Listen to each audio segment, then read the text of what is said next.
Hay una última cosa sobre el modo de producción capitalista que vimos anteriormente y dentro de las categorías económicas que no expliqué y que es muy importante también para entender justo este modo de producción.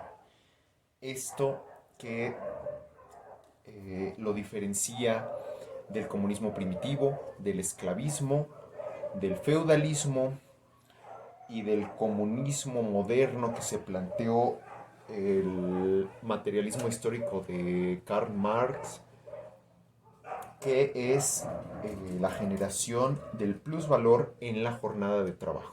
De hecho, venía en el ejercicio de sus columnas donde preguntaba de un tal robo al trabajador o al obrero.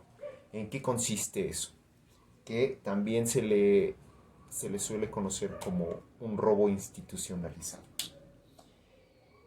Eh, Hay que recordar en el esquema anterior de la explicación del capitalismo cómo a partir de una mercancía que circulaba en un sistema de intercambio llamado mercado, se producía una ganancia y que esa ganancia se reinvertía en capital constante y en capital variable y además sobraba todavía un pedazo, ¿no? Sobraba un pedazo que iba a los bolsillos ya de aquel que controlaba todo el proceso de producción. Bueno, pues justo de dónde sale ese pedazo, porque así en términos esquemáticos no se alcanza a percibir, no se alcanza a percibir. Entonces, hay, esto es un análisis de Karl Marx, Carlos Marx en castellano, se le ha traducido, de cómo se genera ese plusvalor. Bueno, en la jornada de trabajo se da la generación de este elemento. Una jornada de trabajo tradicional tiene 8 horas. Esto se pone para entenderlo desde la lógica moderna de hoy. Aunque cuando este autor estudió el sistema capitalista, pues realmente ni siquiera había una jornada de trabajo. Eran obreros que vivían de forma aledaña a las fábricas, que se le construían sus casas justo al lado de las fábricas para que ellos nada más tuvieran el tiempo de recuperarse al dormir y comer y regresaran a la fábrica. Sus esposas y sus hijos después paulatinamente fueron entrando. Entonces fue un proceso de explotación súper importante. Y de hecho hasta hoy en día ustedes pueden atestiguar en varias zonas de la Ciudad de México cómo se daba esta estructura donde estaba una fábrica muy grande, generalmente de helados y tejidos que aquí abundaron, y a un lado casas con la misma fachada, con el mismo tipo de construcción, donde vivían muchos, si no es que todos los obreros. Entonces, bueno, ¿cómo se da la generación del plusvalor? Una jornada completa de trabajo se supone que se paga. En el capitalismo hay que acordarnos que ya hay dos actores nuevos: dueño de medios de producción o empresario y por otra parte obrero. Así como en el feudalismo había por un lado rey del feudo y por el otro lado había siervo que trabajaba sus tierras y vivía bajo su amparo, ahora desde el capitalismo en el Renacimiento, y bueno, esto se ve más en la época industrial de los siglos XVII y XVIII, ahora ya no hay rey y siervo, ahora ya hay empresario y dueño de medios y por otra parte obrero. El obrero como base tiene únicamente su fuerza de trabajo. Este es un concepto central.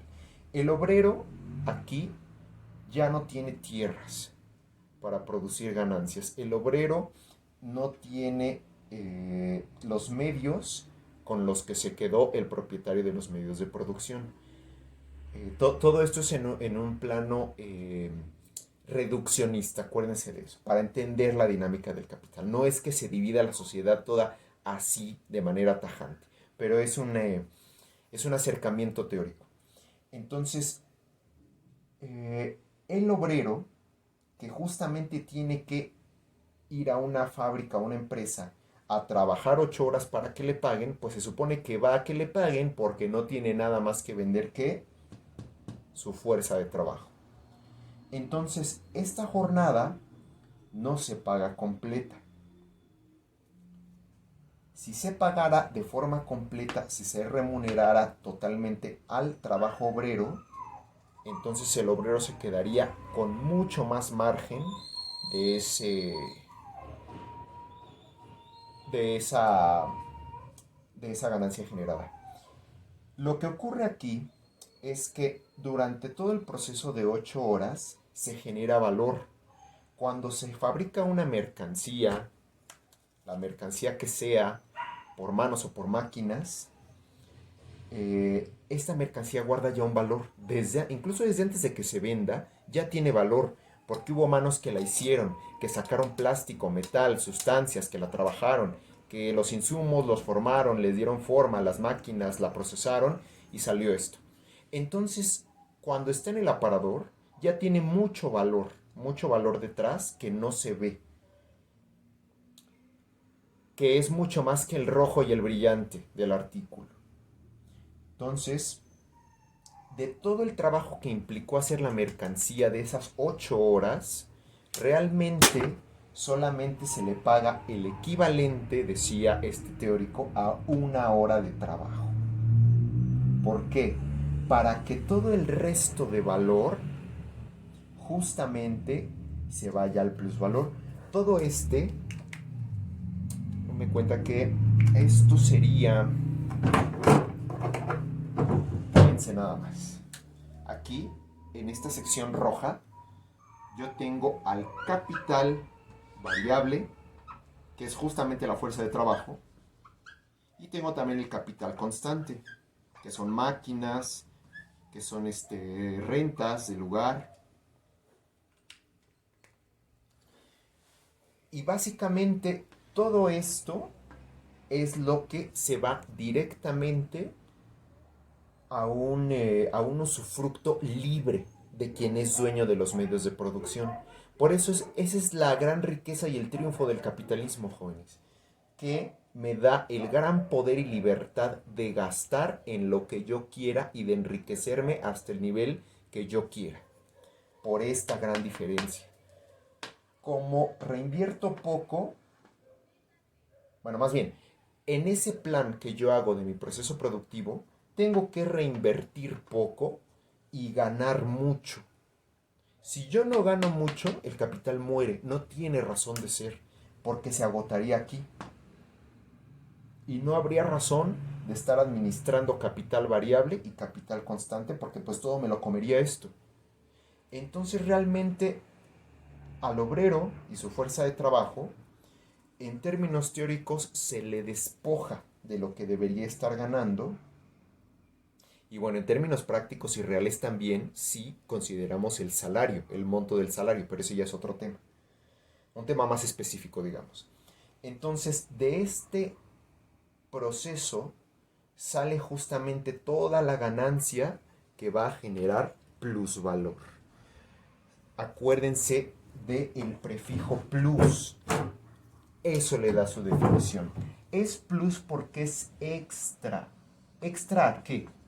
A esto. Esto ya no necesita que lo alimenten. Ya hay un valor libre, un plus que yo puedo gastarme. Yo como dueño de los medios de producción puedo gastarme en lo que yo quiera. Y este es el gran atractivo del capital. Por eso es que yo quiero poner mi negocio y todo mundo quiere poner un negocio. Por ese plus que me va a permitir gastar libremente.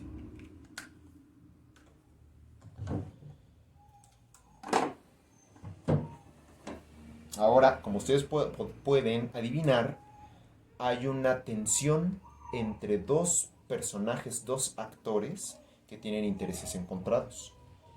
El obrero que quiere ganar más, que quiere un mayor margen de ganancia en dinero, y por otro lado un propietario de medios o empresario que al contrario quiere reducir, pagar de este lado para que su margen sea todavía más amplio. Entonces batalla por ensanchar esta parte y del otro lado el propietario hace lo mismo. Y tenemos dos lógicas muy diferentes que se complementan en este modo de producción. El obrero tiene primero una mercancía. ¿Se acuerdan de las siglas M&D? Dinero y mercancía. Bueno, todos los que somos obreros de una empresa, que vendemos nuestro trabajo, nuestra fuerza de trabajo, tenemos una mercancía con nosotros. Esa mercancía se puede llamar la habilidad que ustedes quieran. Una habilidad para manufacturar, una habilidad de consultoría, de ventas, de lo que sea. Eso es la mercancía que vamos a vender. El salario que obtenemos a cambio es dinero que está listo para gastarse después, en el Buen Fin, por ejemplo. Entonces, todos los que somos obreros vendemos nuestra mercancía, que es nuestro trabajo, a cambio de un salario que es dinero. ¿Para qué? ¿Para tenerlo guardado? No. Para volver a gastarlo en mercancías, ya sea de necesidad básica o de lujos. Eso ya no importa. Lo que importa es la lógica del orden.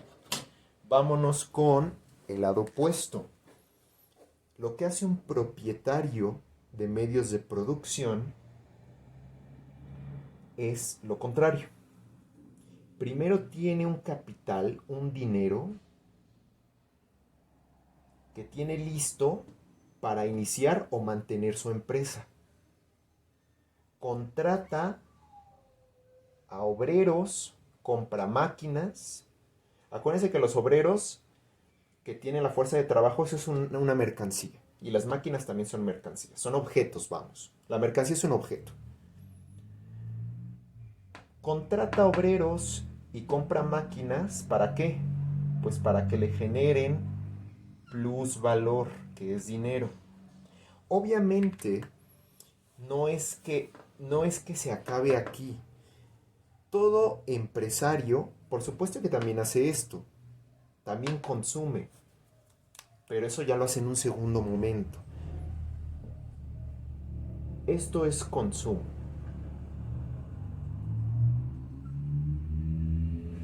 Esto es inversión.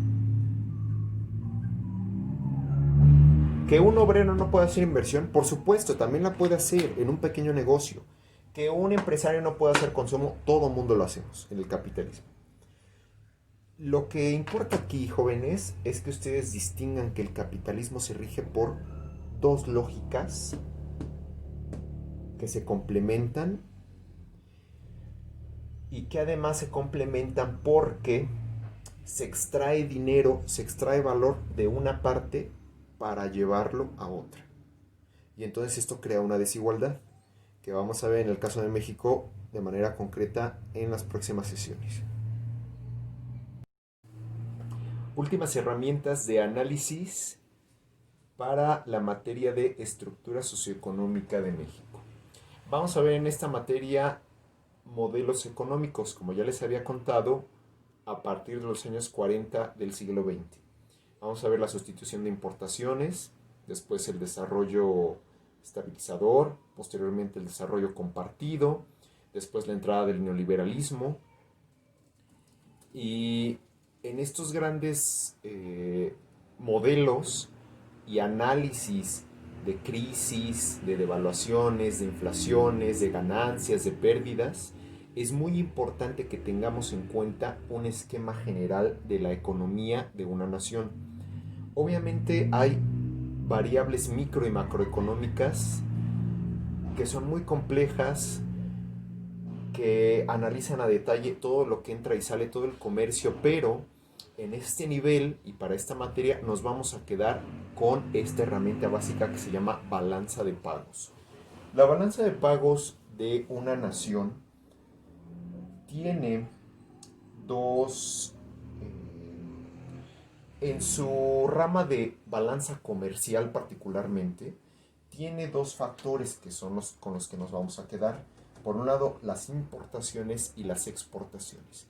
Así como en una casa, recordando el oikos griego que yo les comentaba, esa casa de la antigua Grecia, pues en una casa se controlan gastos, todo lo que se compra en un súper, por ejemplo, todo lo que compro de artefactos, de artículos, de muebles, y todo lo que también se gana de dinero, así también en una nación se tienen que administrar todo lo que entra y todo lo que sale.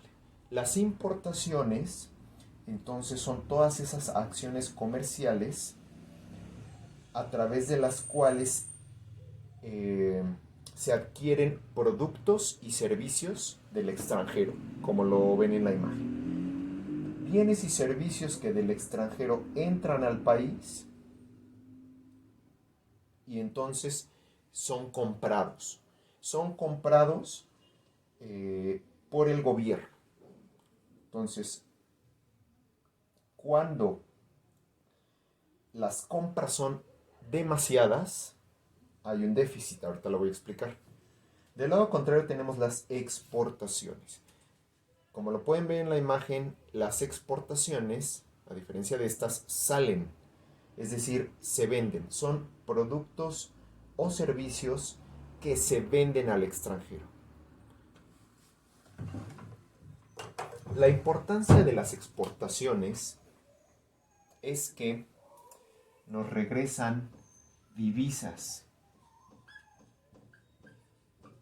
¿Qué son divisas? En una definición práctica es moneda de valor internacional.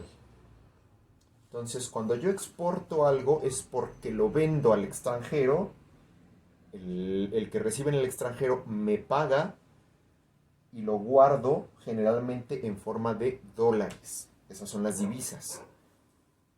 Por eso a un país le conviene mucho tener exportaciones, porque entonces tiene ganancias en forma de divisas. Cuando yo tengo importaciones, en este caso, por ejemplo, la vacuna que hay que comprar, digamos, la sustancia y materiales, pues al revés, yo tengo que gastar. Como en el extranjero me va a vender el servicio, el producto, yo tengo que gastar, tengo que comprarle. ¿Con qué le compro? Pues con el dinero que ya está dentro. Ajá. A esto le vamos a llamar gasto. Obviamente hay gasto también interno. Uh-huh. Hay un gasto externo o exterior. Es externo más usado. Y hay un gasto que queda en manos de los propios, de la iniciativa privada, de la sociedad civil, que es el gasto interno. Entonces, tiene la forma de una balanza porque obviamente hay un equilibrio en el dinero total que posee el país en cuestión. Hay que recordar aquí el concepto de PIB, muy importante, y siempre a la luz en temas socioeconómicos. Producto Interno Bruto.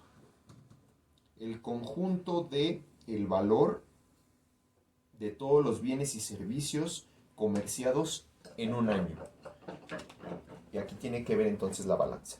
Les explicaba, tiene una forma de balanza porque hay equilibrios y desequilibrios en la economía. Cuando las importaciones ganan, cuando hay más importaciones que exportaciones, quiere decir que estoy comprando más de lo que recibo. Estoy gastando más, estoy haciendo más gasto. Entonces, por eso el dinero baja, y cuando el dinero baja se le llama déficit, que se expresa en números rojos. Cuando las exportaciones son más fuertes que las importaciones, es decir, cuando yo estoy vendiendo más de lo que estoy comprando, pues entonces hay más divisas que gasto. Mi capital se va a la alza y entonces a eso se le llama superávit.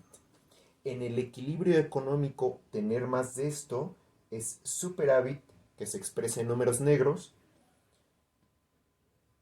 y cuando dominan las importaciones se tiene una pérdida y a eso se le llama déficit, que se expresa en números rojos. Esta misma lógica se aplica a los gastos personales de un individuo, a los gastos de una casa, pero en este caso son los gastos de una nación como una gran casa que administra todos los bienes y los servicios dentro de un territorio nacional. Entonces no se les olvide esta herramienta indispensable para los modelos económicos que vamos a ver: sustitución de importaciones, desarrollo estabilizador, desarrollo compartido y finalmente el modelo neoliberal. Vamos a entrar ya entonces a la parte del curso donde vemos el desarrollo socioeconómico de México a través de los sexenios a partir de los años 40. Y en el análisis de nuestro país va a ser imprescindible que ustedes tengan en todo momento en cuenta estas esferas analíticas. Esto que ya les había presentado: lo político como lo gubernamental, el aparato que gobierna un territorio, que lo gobierna con leyes, que tiene el monopolio de la moneda, el monopolio de un cuerpo para controlar la seguridad, como es la policía, y que implementa políticas públicas, es decir, acciones para el beneficio de la comunidad que gobierna.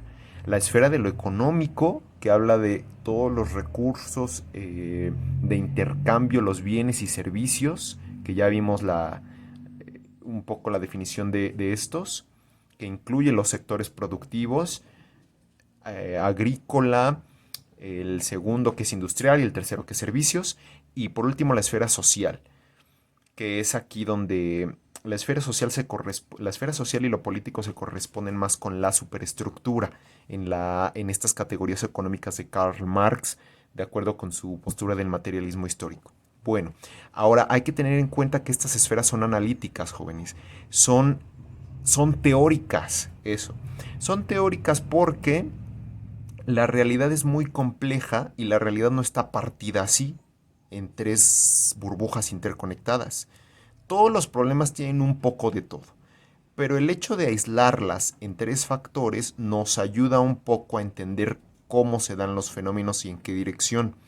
De hecho, esto es el método analítico, este método teórico que de una realidad compleja la parte en diferentes fragmentos para poder comprenderla y poder captar de manera más sencilla sus elementos. Ahora, como yo les digo, esto no olviden que es en un nivel teórico. Ahora, en un nivel más práctico, para el análisis de la realidad, es mucho más útil considerar este esquema. Este esquema nos ayuda a abordar más fácilmente las cuestiones prácticas, mucho más palpables de nuestra realidad. Vamos a considerar tres ámbitos también. Así como aquí arriba, tres ámbitos, que no necesariamente corresponde uno a cada uno, ¿eh? Vamos a checarlo. El primer ámbito va a ser el gobierno de México, todo va a ser de México. Vamos a hablar en el ámbito del gobierno de poderes. Los tres poderes que conocemos en la república tradicional, que es el ejecutivo, lo que es el titular de la presidencia y las secretarías de Estado, el legislativo, que incluye a los senadores y diputados, en nuestro caso es un sistema de 2 cámaras, y el poder judicial, cada uno con su autonomía. El bloque gobierno también incluye a los titulares de dependencias, que son personajes que resaltan en la historia de México, sobre todo el titular del Ejecutivo, que es el presidente. A veces también se habla mucho de titulares de sindicatos que están por acá, o de senadores, de políticos importantes como Reyes Heroles y otros que hicieron sus aportes. Por último, los partidos políticos. Sobre todo, importantísimo en el periodo que vamos a estudiar, el PRI, el Revolucionario Institucional, que justamente encuentra su nacimiento en la década de los 40. Entonces, el gobierno abarca de manera práctica todo esto. Ahora, también hay que tomar en cuenta que existe una iniciativa privada. La iniciativa privada, como su nombre lo indica, es contrario a lo público. Lo público es lo que maneja el gobierno. Es público porque se supone que tiene un carácter de pertenencia de todos los que habitamos bajo el territorio mexicano. Entonces la iniciativa privada, que es contrario a lo público, se compone básicamente de empresarios. Empresarios micro, meso, que son medianos, o macro, de un nivel ya muy grande. Importan en la historia de México, por supuesto, empresarios que son nacionales y extranjeros. Lo que sea inversión, cuando hablemos de inversión, acuérdense que finalmente son empresarios, o sea, las inversiones no son cosas abstractas, es dinero, es capital que pone en juego gente concreta que se llaman empresarios, sean del nivel que sean, ¿no? Algunos que dan trabajo a muchísimos mexicanos y que definen el movimiento económico, y otros que no tanto, o sea, que son más pequeños y tienen una incidencia más a nivel local y más acotada. Ahora, como último bloque que participa de todas de todo la historia socioeconómica de México, hay que ubicar a la esfera o el ámbito de la sociedad civil. Fíjense aquí, la sociedad civil, eh, hay dos definiciones. Una amplia, la sociedad civil sería todo lo que no sea clase gubernamental, o sea, todo lo que esté fuera de los que componen los tres poderes, los titulares de dependencias y partidos políticos. Todo el resto, todos los que no participamos de esta clase política, pasamos a ser automáticamente sociedad civil, o sea, el conjunto de gobernados. Pero en una definición más concreta, más técnica, sociedad civil se le llama a todos aquellos ciudadanos que se encuentran organizados dentro de un territorio nacional, que se encuentran organizados obviamente pues en organizaciones. Los más importantes en la historia de México, sindicatos. Los sindicatos, ya sea el petrolero, el de electricistas, el de la seguridad social, van a tener un papel muy importante en la historia de México, y vamos a ver sobre todo su nacimiento con los antecedentes del cardenismo en los años 30. También las asociaciones civiles, ya sea de carácter lucrativo o no lucrativo. Y las ONGs, organizaciones no gubernamentales. Algunas de estas organizaciones y asociaciones pueden ser de apoyo, pueden ser fundaciones que contribuyen al bienestar de ciertos grupos vulnerados. Otras sí pueden ser lucrativas, pueden cobrar por sus servicios.